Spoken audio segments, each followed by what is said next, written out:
नमस्कार दोस्तों, मैं देवेंद्र साहू स्वागत करता हूं आप सभी का आपके अपने YouTube चैनल देवगीत क्लासेस पर। आज के क्लास से हम लोग बहुत इम्पोर्टेंट टॉपिक, आपके शिक्षक और सहायक शिक्षक दोनों के लिए बहुत ज़्यादा इम्पोर्टेंट टॉपिक को कवर करना स्टार्ट करेंगे आज की क्लास से। आज के क्लास से ही आपका पूरा का पूरा हर एक आकृति का पूरा कॉन्सेप्ट बनने वाला है। सूत्रों के माध्यम से सूत्र आपको याद करने पड़ेंगे। कई जगह ऐसे आएगा जहाँ पे मैं उस सूत्र को याद करने का तरीका बताऊंगा, पूरा उसका कॉन्सेप्ट बताऊंगा। क्लास में स्टार्ट कर रहा हूँ। आपके पास टॉपिक क्या है, ये जो मैं रेड में लिखा हूँ वो सहायक शिक्षक का सिलेबस का टॉपिक है, जबकि ये ब्लू वाला क्या है, आपके शिक्षक वाले का सिलेबस का टॉपिक है। क्षेत्रफल तथा आपको क्या दिया गया, परिमाण या फिर परिमाप, पेरीमीटर बोला जाता है उसको इंग्लिश में। अब ये है क्या चीज़ वो थोड़ी देर में समझते हैं। आयतन, वॉल्यूम चाहिए किसका, ठोस की मापे आपका यहाँ तक कि शंकु के लिए भी जाए। घन आपका अलग से दिया है आपको, इसलिए घन आपको अच्छे से पढ़ना है। जितना आपका सिलेबस में दिया उन सब चीज़ों को बिल्कुल नहीं छोड़ना है। घन हो गया, घनाभ हो गया, यहाँ पे लिखा है त्रिभुज, आयत, समांतर चतुर्भुज, समलंब चतुर्भुज, त्रिभुज से, समांतर चतुर्भुज से, समलंब चतुर्भुज से पिछले बार क्वेश्चन आया। पृष्ठीय क्षेत्रफल के बारे में पूछा गया है। आयतन के बारे में, आयतन किसका है, मेन रूप से घनाभ और बेलन का। ये सब चीज़ को 1 बाय 1 हम लोग कवर करने वाले हैं। हो सकता है क्लास 6 क्लास में कवर हो या जैसे भी, ठीक है। मैं कोशिश करूँगा जितने जल्दी आपको इसको कवर करा पाऊँ।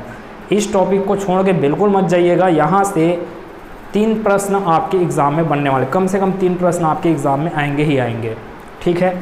तो ध्यान दीजिए, पहला आकृति मैं क्या लिया हूँ, त्रिभुज के बारे में। अब त्रिभुज है, एक तो वो त्रिभुज होगा जिनकी भुजाएं क्या हो, भुजाओं का माप क्या होगा, अलग अलग होगा। जिनकी भुजाओं का माप क्या हो, अलग अलग हो। तो जैसे कि यहाँ पे त्रिभुज दिया है, ये त्रिभुज है जिसके शीर्ष को मैं नाम दे देता हूँ। इसको नाम दे दिया शीर्ष को x, इसको y, इसको z। तो त्रिभुज x y z का ऊंचाई कितना है, h।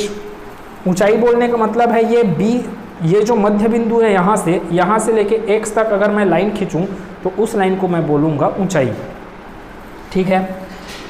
x y भुजा का मान कितना है, a है, वैसी y z भुजा का मान कितना है, b है, z x भुजा का मान कितना है, c है। ध्यान से सुनते रहिए क्या क्या बोल रहा हूँ मैं। अब यहाँ पे लिखा है त्रिभुज का क्षेत्रफल, जो आप बेसिक रूप से पढ़ते आए हो 9th 10th में कि त्रिभुज के क्षेत्रफल का फार्मूला क्या होता है, वही फार्मूला अपने को दिमाग में रखना है। 1/2 गुना आधार गुना ऊंचाई। तो आधार क्या है इस त्रिभुज में, अभी यहाँ पे त्रिभुज दिखा है, आधार क्या है, आधार आपको दिखना ना, बेस क्या है यहाँ पे YZ, और YZ का परिमाण कितना है, या परिमाण उसका मान कितना है, तो वो है B। ऊंचाई की बात करूँ मैं तो H। तो इस त्रिभुज के लिए फार्मूला क्या बन जाएगा, 1/2 गुना B गुना H, ठीक है। अब कैसा त्रिभुज दिया है, कौन सा आपको भुजा दिया है, उस पर निर्भर है फार्मूला में मान रखना। अब मान लो आपको H नहीं दिया गया, जिस त्रिभुज का ऊंचाई नहीं दिया गया, प्रश्न में त्रिभुज का ऊंचाई नहीं दिया गया, बल्कि सिर्फ क्या दे दिया गया, आपको भुजाओं का मान दे दिया गया। जैसे कि ये लास्ट प्रश्न है, 6वां प्रश्न, 4 सेंटीमीटर, 6 सेंटीमीटर और 8 सेंटीमीटर भुजा वाले त्रिभुज का क्षेत्रफल निकालने बोला डायरेक्ट आपको। तो डायरेक्ट ऐसा क्षेत्रफल निकालने के लिए अगर आपको ऊंचाई नहीं दिया गया है, तब क्षेत्रफल निकालने के लिए फार्मूला क्या आ जाएगा, √S into S minus A into S minus B into S minus C। बहुत सरल है। कन्फ्यूज़न कहाँ पे होता है, √S minus A, S minus B, S minus C तो करते हैं स्टूडेंट, भूल जाते हैं इस S को, ठीक है। तो S है क्या चीज़, S है आधा परिमाप। तो आधा परिमाप जानने के लिए पहले आपको ये तो पता होना चाहिए कि परिमाप क्या है। तो ध्यान से सुनिए, क्या है परिमाप। ये है त्रिभुज आपका, ये त्रिभुज है अगर कोई, ये x है, y है, z है। मान लो x y की लंबाई कितनी है, a है, y z की लंबाई b है, और z x की लंबाई कितनी है, c है। अब मैं क्या करूँगा, एक धागा लूँगा, या तो मैं धागा लूँ या तो फिर मैं क्या करूँ, यहाँ से दौड़ना प्रारंभ करूँ। यहाँ से दौड़ना प्रारंभ करूँगा तो मैं पहले जाऊँगा x की तरफ, x में पहुँच गया, मतलब मैं कितना दूरी तय कर लिया, c को तय कर लिया। अब x से मैं आऊँगा कहाँ पर, y पर, तो मैं कितना दूरी तय कर लिया, अब a दूरी तय कर लिया। फिर मैं वापस पहुँचूँगा कहाँ पे, z पर, तो मैं कितना दूरी तय कर लिया, अब b दूरी तय कर लिया। तो वापस घूम कर अपने जगह में आ जाने के लिए जितना डिस्टेंस ट्रेवल किया जाता है, वापस अपने जगह में घूमकर आ जाने के लिए जितना डिस्टेंस ट्रेवल किया जाता है, वही सब डिस्टेंस क्या कहलाते हैं, आपके परिमाप कहलाते हैं, जिसको इंग्लिश में पेरीमीटर बोला जाता है। अब इसका परिमाप क्या दिख रहा है आपको, सबसे पहले चले आप C प्लस, उसके बाद चले हो आप A प्लस B, ये क्या हो गया, तीनों भुजाओं का योग क्या होता है, परिमाप होता है। तीनों भुजाओं का योग क्या होता है, परिमाप होता है। तो आधा परिमाप क्या होगा, आधा मतलब कि इन लोगों का क्या कर दिया जाए, बटे 2 कर दिया जाए, a प्लस बी प्लस सी का बटे 2, ये निकल जाएगा अर्ध परिमाप। अर्ध परिमाप को किससे डिनोट किए हो आप, s से। तो s क्या है, अर्ध परिमाप। अर्ध परिमाप बराबर होता है a plus B plus C divided by 2। अर्ध परिमाप जानने के लिए आपको ये जानना जरूरी है कि परिमाप कितना है। तो त्रिभुज का परिमाप क्या होगा, a प्लस बी प्लस सी। अब ये तो त्रिभुज है जिसकी भुजाएं अलग अलग थी, लेकिन एक त्रिभुज ऐसा आएगा, समद्विबाहु त्रिभुज के बारे में भी बोला जाता है। समद्विबाहु त्रिभुज के लिए बोलेगा तो फिर एक जगह a तो दूसरी जगह भी a रहेगा। फार्मूले में बस मार रखेंगे और आंसर बना लेंगे, s माइनस a हो जाता उस समय पे। आपको पूछा जाएगा मेन रूप से ये त्रिभुज के बारे में और समबाहु त्रिभुज के बारे में, खासकर समबाहु त्रिभुज के बारे में। समबाहु त्रिभुज का अच्छे से डायरेक्ट फार्मूला याद रखिएगा। समबाहु त्रिभुज मतलब कि ऐसा त्रिभुज जिसकी भुजाएं क्या हो, जिसकी भुजाएं समान हो। ए भुजा, ये ए भुजा, ये ए भुजा, मतलब 5 सेंटीमीटर 5 सेंटीमीटर 5 सेंटीमीटर। ऐसा त्रिभुज जिसकी सभी भुजाओं की लंबाई क्या हो, समान हो, ऐसे त्रिभुज क्या कहलाते हैं, समबाहु त्रिभुज कहलाते हैं। समबाहु त्रिभुज के लिए डायरेक्ट याद रखना है क्षेत्रफल का फार्मूला। समबाहु त्रिभुज का क्षेत्रफल क्या हो जाएगा, under root 3 divided by 4 a square. क्षेत्रफल के लिए a स्क्वायर। अगर मैं परिमाप बोलूँगा किसका, अगर मैं ऊंचाई बोलूँगा किसका, समबाहु त्रिभुज का। समबाहु त्रिभुज का ऊंचाई मतलब कि h का मान अगर मेरे को निकालना है, तो h का मान मेरे को निकालने के लिए डायरेक्ट फार्मूला याद रखेंगे। मैं बेसिक से इसका कॉन्सेप्ट भी बता सकता हूँ, h का फार्मूला कैसे आया, लेकिन वो सब आपको करने की बिल्कुल ज़रूरत नहीं है, डायरेक्ट फार्मूला ही दिमाग में रखिएगा। h इक्वस टू क्या होगा, h equals to under root 3 divided by 4 था एरिया के लिए, तो 4 को क्या लिख दो आप, 2 लिख दो। a स्क्वायर था एरिया में, दिख रहा है ना, a स्क्वायर के जगह में a को गायब कर दो। अब ये बन गया फार्मूला किसका, ऊंचाई का फार्मूला बन गया। तो आपको याद रखना है a area a equals to under root 3/4 a square, जबकि अंडर रूट ऑफ 4 के जगह में क्या कर दो, 2 कर दो, a के जगह में क्या कर दो, a स्क्वायर के जगह में क्या कर दो, a कर दो। क्या निकल जाएगा, ऊंचाई का फार्मूला। अब परिमाप क्या होगा, तो परिमाप के लिए सिंपल सी बात है, यहाँ से चलोगे तो a, यहाँ से चलोगे तो a, यहाँ से वापस यहाँ पे आओगे तो a, तो a प्लस a क्या हो जाएगा 3a। तो समबाहु त्रिभुज का परिमाप क्या है, 3a। अब इतना सारा चीज़ बताया मैं। अब इस आधार पे मैं प्रश्न को सॉल्व कर रहा हूँ। आप वीडियो को रोक कर पहले इसको एक बार अच्छे से देख लीजिए, याद कर लीजिए थोड़ा सा, ठीक है। प्रश्नों में चलते हैं फिर।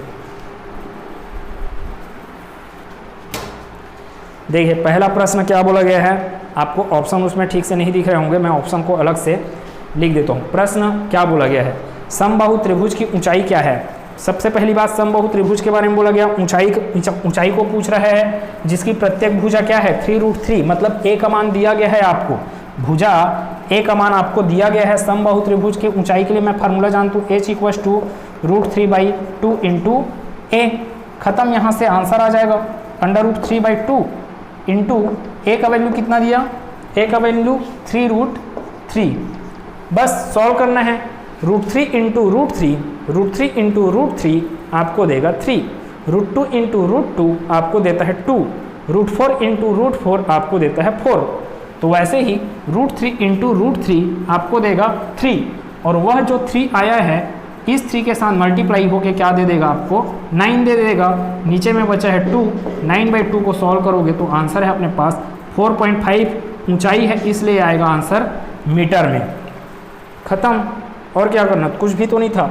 अगर मान लो इसी में एरिया आपको पूछता तब क्या करते, अंडर रूट 3/4 a स्क्वायर, तो √3 इंटू ए स्क्वायर मतलब कि 3√3 का स्क्वायर डिवाइडेड बाई 4 ये हो जाता।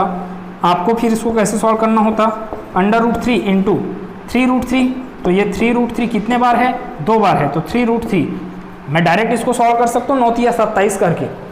भाई 3 का घात 2 क्या दे देगा आपको, 9 देगा। √3 का घात 2 क्या दे देगा आपको, 3 देगा। यहाँ पे 9 आया, 3 आया, 9 या कितना हो गया 27। तो इतने का मान क्या आने वाला है 27 बटे में क्या चल रहा है 4, तो ये आपका आंसर बन जाएगा 27√3 डिवाइडेड बाई 4। आपका एरिया निकाल रहे हो इसलिए सभी चीज़ें किस में थे, सेंटीमीटर में है, तो एरिया के लिए आ जाएगा मात्रक सेंटीमीटर स्क्वायर। आपको पूछा गया है इस प्रश्न में हाइट को पूछा गया, तो ऑप्शन नंबर सी 4.5 सेंटीमीटर प्रश्न का उत्तर बनेगा। आगे दूसरे प्रश्न में चलते हैं। दूसरा प्रश्न क्या लिखा है, ध्यान दीजिए। एक समबाहु त्रिभुज की माध्यिका की लंबाई, अब माध्यिका क्या होता है, ये आपका एक समबाहु त्रिभुज है, ठीक है। तो माध्यिका ये होता है शीर्ष से, त्रिभुज के शीर्ष से सामने वाली भुजा पर लंब डाला जाए, शीर्ष से, त्रिभुज के शीर्ष से सामने वाली भुजा पर लंब डाला जाए, और अगर वह लंब क्या कर रहा है, सामने वाली भुजा को 2 बराबर भागों में विभाजित कर रहा है, तो वह क्या है, माध्यिका है। यहाँ से आप क्या डालें, इस पर एक लाइन खींचे, तो ये जितना होगा यहाँ से लेकर ए बी और ये सी, ए बी जितना होगा उतना ही बी सी होना चाहिए। तब यह रेड वाला लाइन को मान लो मैं एम बोल रहा हूँ एन, तो एम एन लाइन क्या कहलाएगा, त्रिभुज ए सी एम का माध्यिका कहलाएगा। और यही माध्यिका तो ऊंचाई ही है, यही तो बताया मैं कि त्रिभुज के बेस से लेकर उसके शीर्ष तक की जो लंबाई है वह क्या होता है, त्रिभुज का ऊंचाई ही होता है। मतलब माध्यिका बोल के वहाँ पे क्या दिया गया है, आपको ऊंचाई दिया गया है। और कौन सा त्रिभुज बोल रहा है, समबाहु त्रिभुज। तो समबाहु त्रिभुज का ऊंचाई इक्वल टू होता है √3/2 ए स्क्वायर, √3/a। अब त्रिभुज का क्षेत्रफल पूछा जा रहा है, ध्यान दीजिए क्या करना है, h का मान दिया गया है, त्रिभुज का क्षेत्रफल के लिए फार्मूला मैं जानता हूँ, A area equal to √3/4 into A square. Capital A area का मान निकालना है, तो मेरे को किसका मान चाहिए, ए का मान। ए का मान कैसे निकल सकता है, इस फार्मूले से निकल सकता है, क्योंकि h का मान दे दिया आपको 3 इक्वल टू में क्या चल रहा है, √3/2 इंटू ए। इसको सॉल्व किया जाए, 3 को कैसे लिखा जा सकता है, √3 इंटू √3 गुना क्या आ जाएगा आपके पास 2 इधर गुना होगा, ये √3 क्या आ जाएगा, इसके बटे में आ जाएगा, ये हो गया है ना √3/2 को मैं इधर लाऊंगा तो 2 डिवाइडेड बाई √3 बन जाएगा। इस 3 को मैं कैसे लिख सकता हूँ, √3 इंटू √3 के रूप में लिखा जा सकता है। ये खत्म, इससे आपके पास एरिया इक्वल टू क्या आ गया, 2√3 सेंटीमीटर में आएगा। अब आपको ये क्या था, साइड था ना, साइड इक्वल टू क्या मिल गया, 2√3। एरिया का मान आपको चाहिए, तो अब इस ए के मान को यहाँ पे रख दिया जाए, कितना आएगा, ए इक्वल टू √3/4। ए का मान कितना है, 2√3, टोटल का क्या है स्क्वायर, तो ये हो जाएगा √3/4 इंटू 2 का स्क्वायर 4, √3 का स्क्वायर 3, 4 और 4 कैंसल आउट, आपके पास आंसर फिर से 3√3 प्रश्न के ऑप्शन नंबर बी में उपस्थित है। सिंपल सा चीज़ है, फार्मूला बस आपको दिमाग में रखना है और झटपट सॉल्व कर लेना है। देखिए 5वां प्रश्न भी आपके एग्ज़ाम में आया हुआ है। अब मैं जो फार्मूला आपको बताया उसी आधार पे इस प्रश्न को आप बना सकते हो। पिछले बार के एग्ज़ाम में आया 4था प्रश्न, 5वां प्रश्न। एक समबाहु त्रिभुज की माध्यिका मतलब कि ऊंचाई दे दिया गया आपको 5√3, तो त्रिभुज का क्षेत्रफल आपको ज्ञात करना है। अब भी जैसे समझाया था सेम वैसी ये प्रश्न है जो कि पिछले बार के एग्ज़ाम में आया। आप इस 5वें प्रश्न का उत्तर दीजिए, कितना आ रहा है आपके अनुसार। मैं सॉल्व कर रहा हूँ तीसरा प्रश्न, और तीसरे प्रश्न के आधार पे आपके एग्ज़ाम में जो पिछले बार आया उसको मैं सॉल्व करवाता हूँ। तीसरे प्रश्न की बात किया जाए, किसी त्रिभुज का क्षेत्रफल क्या दिया गया है आपको 216 सेंटीमीटर स्क्वायर, और उसकी भुजाओं का अनुपात क्या दिया गया है 3:4:5। ये अनुपात आपका बहुत बेहतरीन अनुपात है। ये प्रश्न भी आपके लिए बहुत बेहतरीन है। क्यों बोल रहा हूँ, हो सकता है आपके लिए थोड़ा सा टफ टाइप के लिए जाए। क्यों ऐसे बोल रहा हूँ कि यहाँ पे लिखा नहीं है वो समकोण त्रिभुज, लेकिन ये जो अनुपात है वो अनुपात आपको बता देगा कि ये त्रिभुज कौन सा त्रिभुज है, समकोण त्रिभुज है करके। क्योंकि समकोण त्रिभुज में आपको भुजाओं का, ये हो गया समकोण त्रिभुज जिसमें से ये कर्ण हो गया, ये लंब है, ये आधार है, या तो फिर ये लंब है, ये आधार है। कर्ण कौन सा है, ये कर्ण है, जिसमें से बड़ी भुजा क्या है 5x, और एक हो गया अगर 3x तो दूसरा क्या हो जाएगा 4x, या तो फिर इसको 4x बोल सकते हो या तो इसको 3x बोल सकते हो। ठीक है, तो समकोण त्रिभुज में क्या होता है, आधार का स्क्वायर प्लस लंब का स्क्वायर बराबर क्या आता है, कर्ण का स्क्वायर। आप करके देख लीजिए, 3 स्क्वायर प्लस 4 स्क्वायर करोगे तो आपको मिल जाता है 5 स्क्वायर। इसलिए ये जो अनुपात दिया गया है आपको, वह अनुपात आपको ये प्रदर्शित कर रहा है कि त्रिभुज क्या दिया गया है, आपको एक समकोण त्रिभुज दिया गया है। ठीक है, कौन सा प्रश्न, तीसरा प्रश्न की बात किया जा रहा है। अब मैं मान लिया कि त्रिभुज की जो भुजाएं हैं वो 3:4:5 में हैं, लेकिन एक्चुअल माप क्या है उन भुजाओं का। ये त्रिभुज हो गया A B C, B C भुजा का मान है 3x, 4x मान है किसका, ए बी भुजा का, वैसी 5x मान है किसका, ए सी भुजा का। x क्या है, तो मैं बोला था कि अनुपात में आप किसी भी संख्या का गुना कर सकते हो या किसी भी संख्या का भाग कर सकते हो। इसलिए मैं पहले भुजा 3 को x से गुना कर दिया तो पहले भुजा का मान मिल गया मेरे को 3x। अब मेरे पास सिर्फ यही सब चीज़ बचा है कि मेरे को x का मान निकालना है, और x के मान को मैं 3x कर दूंगा तो BC का मान मिल जाएगा। x के मान के हिसाब से 4x का मान निकाल लूँगा तो AB मिल जाएगा, वैसे AC का मान मिल जाएगा। क्या करना है, आपको एरिया दिया गया है 216 सेंटीमीटर स्क्वायर। एरिया कितना दिया गया है, 216 सेंटीमीटर स्क्वायर। मैं जानता हूँ एरिया का फार्मूला क्या होता है, 1/2 इंटू आधार गुना ऊंचाई। कितना दिया गया, एरिया दिया गया है, त्रिभुज का क्षेत्रफल 216 सेंटीमीटर और उसकी भुजाओं का अनुपात 3:4:5 है। तो त्रिभुज का परिमाप क्या होगा, ध्यान दीजिए। त्रिभुज का परिमाप कैसे निकल सकता है, आपको पता है त्रिभुज का परिमाप क्या होता है। यहाँ से चलना चालू किया और वापस वहीं पे पहुँचो, तो यहाँ से मैं चलना चालू किया AB मतलब 4x, फिर BC 3x, फिर CA 5x, तो 4 3 7, 7 और 5 12, तो परिमाप मतलब पेरीमीटर कितना मिल गया आपको, 12x मिल गया। ठीक है, 12x मिल गया। आपको त्रिभुज का क्षेत्रफल कितना दिया गया है, 216 सेंटीमीटर स्क्वायर दिया गया है। परिमाप क्या है आपका, 12x। ठीक है, अब देखो यहाँ पर तो ऊंचाई आपको दिया नहीं गया है, ऊंचाई दिया नहीं गया है प्रश्न में नहीं बोला गया त्रिभुज की ऊंचाई करके, लेकिन प्रश्न में छुपा हुआ है ऊंचाई। ध्यान दीजिए, समकोण त्रिभुज में क्या होता है, अगर आप इसको आधार मान रहे हो तो ये क्या हो जाता है लंब मतलब कि ऊंचाई, या तो फिर इसको आधार मान रहे हो तो ये क्या हो जाएगा आपका लंब या ऊंचाई करके, ये तो कर्ण है। तो यहाँ से क्या समझ में आया, चलो मैं मान लेता हूँ क्या, इसको आधार और इसको ऊंचाई मतलब कि लंब। तो फार्मूला क्या बनेगा अपने पास, फार्मूला बनेगा एरिया इक्वल टू क्या होता है 1/2 इंटू आधार गुना ऊंचाई। तो यहाँ से 1/2, ए का मान कितना दिख रहा है उधर प्रश्न में दिया है 216 बराबर 1/2 गुना आधार का मान 3x, आधार का मान 3x गुना ऊंचाई का मान कितना है 4x। ऊंचाई क्या है, लंब ही तो है, लंब को ही ऊंचाई बोलते हैं। या फिर आप इसको लंब मान रहे हो तो इस 4x की जगह क्या लिखते 3x, और 3x की जगह क्या लिखते 4x। 4 3 12 बोलो, चाहे 3 4 12 बोलो, मतलब तो एक ही है। तो यहाँ से कितना आएगा आंसर, 2 से क्या हो गया, ये कैंसल आउट हो गया 2 बार में, ये 2 यहाँ से कैंसल आउट किया, इसको 108 बार में। समझ में आ गया इतना, यहाँ पे x है, यहाँ पे x है और 3 है, तो बचा क्या अपने पास 108/3, इस 3 को इधर ला दिए, उसके उस तरफ क्या बचा x स्क्वायर बचा हुआ है। सॉल्व किया जाए इसको, कितने बार में भाग जाएगा 3 3 9, 3 3 9 और 3 6 18, 36 बार में। x स्क्वायर बराबर 36, तो x इक्वल टू कितना मिल जाएगा 6। भाई x इक्वल टू √36, √36 क्या देगा आपको 6 देगा, या 36 को क्या बोल सकते हो 6 स्क्वायर। घात और घात क्या है, समान है, तो आधार क्या हो जाएंगे सेम। 36 को क्या लिख सकते हो 6 स्क्वायर।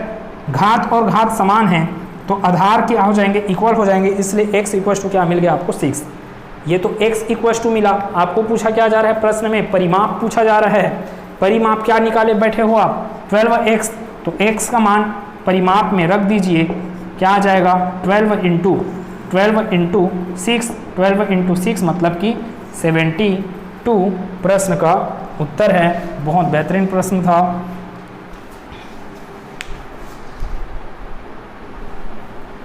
देखो चौथा प्रश्न जो आपके एग्जाम में आया उसको बता दिया जाए। एक त्रिभुज का परिमाप, कौन सा त्रिभुज है भाई? विषमबाहु त्रिभुज है। एक त्रिभुज का परिमाप 36 मीटर है। 36 मीटर मतलब कि पेरीमीटर आपको दे दिया गया। P इक्वल टू कितना दे दिया गया आपको? 36 मीटर परिमाप है ये। उसकी भुजाओं का अनुपात क्या है? 2:3:4। तो मैं मान लिया भुजा, पहले भुजा का मान 2x, दूसरे का 3x, तीसरे का 4x। त्रिभुज का क्षेत्रफल निकालना है अपने को, a का मान निकालना है। खत्म। कैसे कैसे सोचना है देखो, पेरीमीटर आपको दिया गया है। सबसे पहला काम आपका x निकालने का। पेरीमीटर कितना दिया गया है? परिमाप 36। पेरीमीटर के बराबर मैं क्या जानता हूँ? 2x + 3x + 4x। परिमाप बराबर क्या होगा? तीनों को मैं जोड़ूंगा, तीनों भुजाओं को, और उसको इक्वल करना पड़ेगा मेरे को 36 के। तो वो वहाँ से क्या निकलेगा? x का मान निकलेगा 2 3 5, 5 और 4 9। तो 9x परिमाप है, और इसी परिमाप के बराबर क्या मान दिया गया है? 36। तो x इक्वल टू मिल जाएगा आपको यहाँ से 4 सेंटीमीटर। 9 चौक 36 मीटर ना, सब चीज़ मीटर में दिया गया है तो मीटर। कितना मिलेगा? x का मान मीटर। अब मेरे को भुजाओं का मान समझ में आ गया फिर, इसलिए पहले भुजा का मान x का मान 4, तो 2x मतलब कि 2 चौक 8, दूसरे भुजा का मान 3 चौक 12, और तीसरे भुजा का मान 4 चौक 16। सब किस में रहेंगे? मीटर में रहेंगे। भुजाओं का मान मीटर में। अब आपको क्या बोला गया है? आपको क्या बोला गया है? एरिया निकालने बोला गया है। ध्यान दीजिए, एरिया निकालने बोला गया है। अब यहाँ पे एरिया बराबर 1/2 इंटू आधार गुना ऊंचाई, ये नहीं लगा सकता। क्यों नहीं लगा सकता? क्योंकि यहाँ पर मेरे को ऊंचाई का मान नहीं पता है। अगर यह समबाहु क्या बोल रहे हैं, अगर यह आपका समकोण त्रिभुज रहता तब आप डायरेक्ट आधार गुना ऊंचाई कर सकते थे, जैसे कि यहाँ पर तीसरे क्वेश्चन में मैं किया। आपको यहाँ पर ऊंचाई तो दिया नहीं है, तो इस फार्मूले को नहीं लगाऊंगा मैं। कौन सा फार्मूला लगाऊंगा मैं? मेरे को पता है एक और फार्मूला, a इक्वल टू क्या है? √s into s minus a into s minus b into s minus c। a कौन सा है? पहले भुजा का मान। b कौन सा है? दूसरे भुजा का मान। c कौन सा है? तीसरे भुजा का मान, जिसको अब भी हम लोग निकाले 8 12 16। ठीक है।